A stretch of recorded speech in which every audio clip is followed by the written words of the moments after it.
Hi friends, എല്ലാവർക്കും പുതിയൊരു കഥയിലേക്ക് സ്വാഗതം. നാളത്തെ കഥയിൽ കർപ്പൂരം കത്തിച്ച കയ്യിൽ ഗംഗ ഐസ് വെക്കുന്നു. അത് കണ്ടിട്ട് സീമച്ചേച്ചി ചോദിക്കുകയാണ്, നിനക്ക് ഇതിൻ്റെ വല്ല ആവശ്യവും ഉണ്ടായിരുന്നോ എന്ന്. ഗംഗ അപ്പോൾ പറയാണ്, എനിക്കിതിൽ സന്തോഷമേ ഉള്ളൂ, എല്ലാം എൻ്റെ ഭഗവാന് വേണ്ടി മാത്രമായിരുന്നു എന്നൊക്കെ പറയുന്നു. ഇത് കാണിക്കുന്നത് ശ്രേയയും ശ്രേയയുടെ അമ്മയുമാണ്. ശ്രേയ പറയാണ്, ഇപ്പോൾ ഈ വീട്ടിൽ എല്ലാവർക്കും ഗംഗയുടെ കാര്യത്തിൽ വലിയ താല്പര്യമാണ്. എല്ലാവരും അവളെ അന്വേഷിക്കുന്നുണ്ട്. മഹിയേട്ടൻ പോലും അവളെ അന്വേഷിക്കാൻ തുടങ്ങിയെന്ന് പറയുന്നു. ശ്രേയയുടെ അമ്മ അപ്പോൾ പറയണം, അവൾ കൊണ്ട് നടക്കുന്ന വിഗ്രഹത്തിന് എന്തോ ശക്തിയുണ്ടെന്നൊക്കെ. സമയത്ത് മഹിയുടെ അമ്മ അവിടേക്ക് വരുന്നു. ശ്രേയയുടെ അമ്മയോട് ചോദിക്കുകയാണ്, നിങ്ങളാണോ ആ വിഗ്രഹം മോഷ്ടിച്ചതെന്ന്? നിങ്ങൾ ഗംഗയുടെ റൂമിൽ കയറുന്നത് ഞാൻ കണ്ടായിരുന്നുവെന്ന് പറയുന്നു. ആ സമയത്ത് ശ്രേയയുടെ അമ്മ പറയാണ്, ഞാനല്ല മോഷ്ടിച്ചത്, ചിലപ്പോൾ ഇതൊക്കെ ഗൗരിയുടെ പണിയായിരിക്കുമെന്നൊക്കെ പറയുന്നു. ഗൗരിയുടെ അമ്മ അപ്പോൾ പറയാണ്, നാളെയാണെങ്കിൽ ഗൗരിയുടെ പിറന്നാളാണ്. നാളെ ഗൗരിക്ക് ഒരുപാട് ശക്തിയുള്ള ദിവസമാണ്. മഹിയാണെങ്കിലും നാളെ ഒരുപാട് വിഷമത്തിലായിരിക്കും. അതുകൊണ്ട് നമ്മളെല്ലാവരും വേണം മഹിയെ സന്തോഷത്തോടെ ഇരുത്താൻ.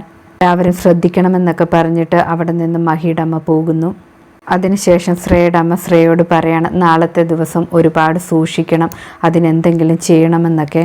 ശ്രേയ പറയാണ്, ഞാൻ ഗുരു അമ്മയെ പോയി കണ്ടിട്ട് വരാമെന്ന്. അതിനുശേഷം റൂമിൽ മാളൂട്ടിയാണെങ്കിൽ ഒരുപാട് വിഷമിക്കുന്നു. അമ്മയുടെ ഫോട്ടോ നോക്കിയിട്ട് പറയാണ്, നാളെ അമ്മയുടെ പിറന്നാളാണ്, പക്ഷേ ഇവിടെ ഒരാഘോഷവും ഉണ്ടാകില്ല. അമ്മ മരിച്ചു പോയത് കൊണ്ടാണ്. എന്നെ വിട്ട് അമ്മ എന്തിനാണ് പോയതെന്നൊക്കെ ചോദിക്കുന്നു.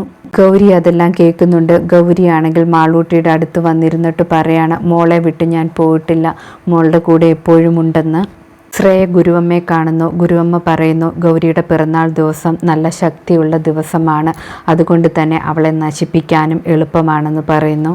ഗുരുവമ്മ ഒരു മൺകുടം കൊടുത്തിട്ട്, ഈ മൺകുടമാണെങ്കിൽ ഗൗരിക്ക് ഏറ്റവും ഇഷ്ടമുള്ള സ്ഥലത്ത് വെക്കണമെന്ന് സൂചിപ്പിക്കുന്നു. അതിനുശേഷം എന്താണ് ചെയ്യേണ്ടതെന്നൊക്കെ പറഞ്ഞു കൊടുക്കുകയാണ്. ഒരാൾ മന്ത്രം ചെല്ലണം, ഒരാളാണെങ്കിൽ ഗൗരിയെ കുടത്തിൽ ആവാഹിച്ചെടുക്കണം, അതിനുശേഷം അടച്ചിട്ട് ഇവിടെ കൊണ്ടുവരണമെന്ന് പറയുന്നു.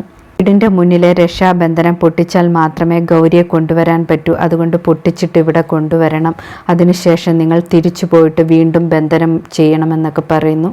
പിന്നീട് ശ്രേയ ആലോചിക്കുകയാണ്, ഗൗരിക്ക് ഏറ്റവും ഇഷ്ടപ്പെട്ട സ്ഥലം എവിടെയാണെന്ന്. അപ്പോൾ തന്നെ തുളസിത്തറ കാണുന്നുണ്ട്. അപ്പോൾ ശ്രേയ വിചാരിക്കുകയാണ്, തുളസിത്തറയായിരിക്കും ഏറ്റവും ഇഷ്ടമെന്ന്.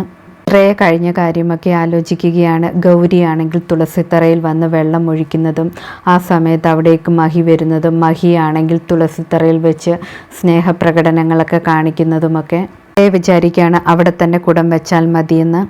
അടുത്ത ദിവസം രാവിലെ മാളൂട്ടിയാണെങ്കിൽ അമ്മയുടെ ഫോട്ടോ നോക്കിയിട്ട് ബർത്ത്ഡേ ആശംസകൾ പറയുന്നു. അതിനുശേഷം പാവെ സാരി ചുറ്റിപ്പിക്കാൻ ശ്രമിക്കുമ്പോൾ നടക്കുന്നില്ല. ഗംഗ അവിടേക്ക് വരുന്നു.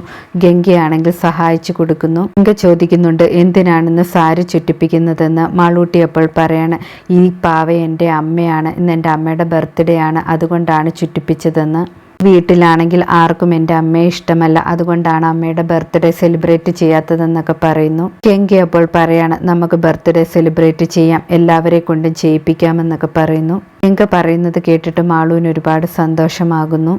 ശ്രേയയും ശ്രേയയുടെ അമ്മയും കുടവുമായിട്ട് തുളസിത്തറയുടെ അടുത്തേക്ക് ചെല്ലുന്നു. ഗുരുവമ്മ കൊടുത്ത ഭസ്മം തുളസിത്തറയ്ക്ക് ചുറ്റും വിതറുന്നു. അതിനുശേഷം കളം വരയ്ക്കുന്നു. കുടം തുറന്നു വച്ചതിന് ശേഷം വാതിലിലുള്ള രക്ഷാ കവചവും അഴിച്ചു മാറ്റുന്നു. അതേസമയം ഗംഗയാണെങ്കിൽ പായസം ഉണ്ടാക്കുന്നു. സീമച്ചേച്ചി ചോദിക്കുന്നുണ്ട്, എന്തിനാണ് പായസം ഉണ്ടാക്കുന്നതെന്ന്. ഗംഗ അപ്പോൾ പറയാണ്, ഗൗരിയുടെ ബർത്ത്ഡേ ആണ്, അതിനുവേണ്ടിയാണ് ഉണ്ടാക്കുന്നതെന്ന്. മാളുവിന് അമ്മയുടെ ബർത്ത്ഡേ സെലിബ്രേറ്റ് ചെയ്യണമെന്ന് ആഗ്രഹമുണ്ടെന്നൊക്കെ ഗംഗ പറയുന്നു. അത് കേൾക്കുമ്പോൾ സീമേച്ചി പറയാണ്, ഈ വീട്ടിൽ ആരെങ്കിലും അറിഞ്ഞാൽ പ്രശ്നമാകുമെന്ന്. ഈ വീട്ടിലുള്ളവർ ഇതിന് അനുവദിക്കത്തില്ല, മാത്രമല്ല എന്നെയും നിന്നെയും ഇവിടെ നിന്ന് പറഞ്ഞു വിടുമെന്നൊക്കെ പറയുന്നു. ഗംഗ അപ്പോൾ പറയണ, എന്നെ പറഞ്ഞു വിട്ടാലും കുഴപ്പമില്ല, സീമേച്ചി പേടിക്കേണ്ട, സീമേച്ചി ആരും പറഞ്ഞു വിടില്ല എന്നൊക്കെ പറയുന്നു. അതിനുശേഷം ശ്രേയയും ശ്രേയയുടെ അമ്മയാണെങ്കിൽ റൂം അടച്ചതിന് ശേഷം മന്ത്രം ചൊല്ലുകയാണ്. ഗൗരിയെ കുടത്തിലാക്കാൻ വേണ്ടി രണ്ടുപേരും മന്ത്രം ചൊല്ലുന്നു. മന്ത്രത്തിന്റെ പ്രഭാവമാണെങ്കിൽ ഗൗരിയുടെ മേലേക്കുന്നുണ്ട്. ഇതോടെ ഇന്നത്തെ കഥ അവസാനിക്കുന്നു. പുതിയ കഥയുമായി വീണ്ടും കാണാം. താങ്ക്